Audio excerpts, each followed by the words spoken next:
beyond abstract. Let's look at 3 different techniques to create an awesome abstract pour. To begin with, my first technique is I'm taking a previous painting. This is an acrylic painting. I just wanted to see what would happen if I did an overlay technique with some other paint. I'm starting off by putting on my frog tape. I'm doing really a shape of a frame. This will be resistant to the paint that I'm going to do on the top. The taping off of a space is my second technique. My third technique is taking my spatula and the colors I'm using, tamale red, tangerine metallic, and lemon zest. Now the technique here that you want to do is don't tip the spatula on a deep angle, rather a rather shallow angle, so that your paint can slowly come off and not pour all at once, because I've done that before and then I don't have any paint left over for the remainder of what I want to do.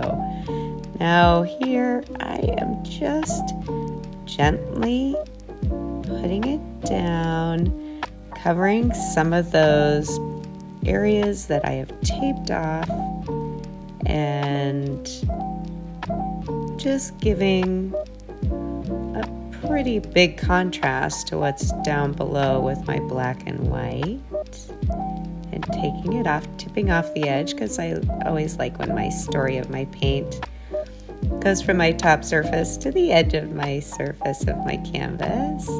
Adding a little more paint here, and I'm pretty much at the end of my paint.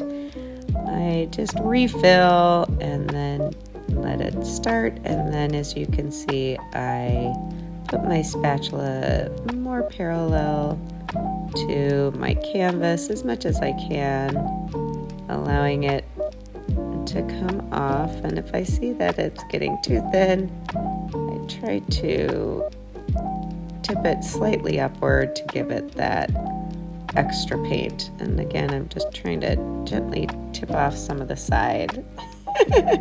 And as you can see, we're gonna let this sit for 24 hours. I don't want any wetness in this paint when I take up my tape. Yes, it's dry, and here we go. I'm holding down the canvas a little bit with my fingers, just so we can get these strips of paint off. And it's so neat to see the frame in the negative space that the tape has created. Now, of course, you can do all sorts of shapes with the paint and the tape being placed in different ways. Here, I'm just doing it as a frame, and let's do it here. Oh yeah, this is such a fun abstract. Totally different vibes on each of these applications of acrylic pour paint. In the back, we have more subtle flows, and of course, that top flow is just super contrasting. And then, of course, the frame of where the tape was. Super fun techniques to use as an option when you're looking at painting.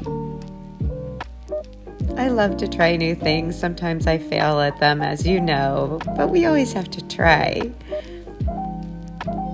It's fun to see the sweeping motions of the top layer contrasting with the more mysterious layer down below. Thanks so much for joining me today and taking a journey, and always a risk when we try out new things. As always, I am wishing you happy abstract acrylic pour painting creations. Have a great day.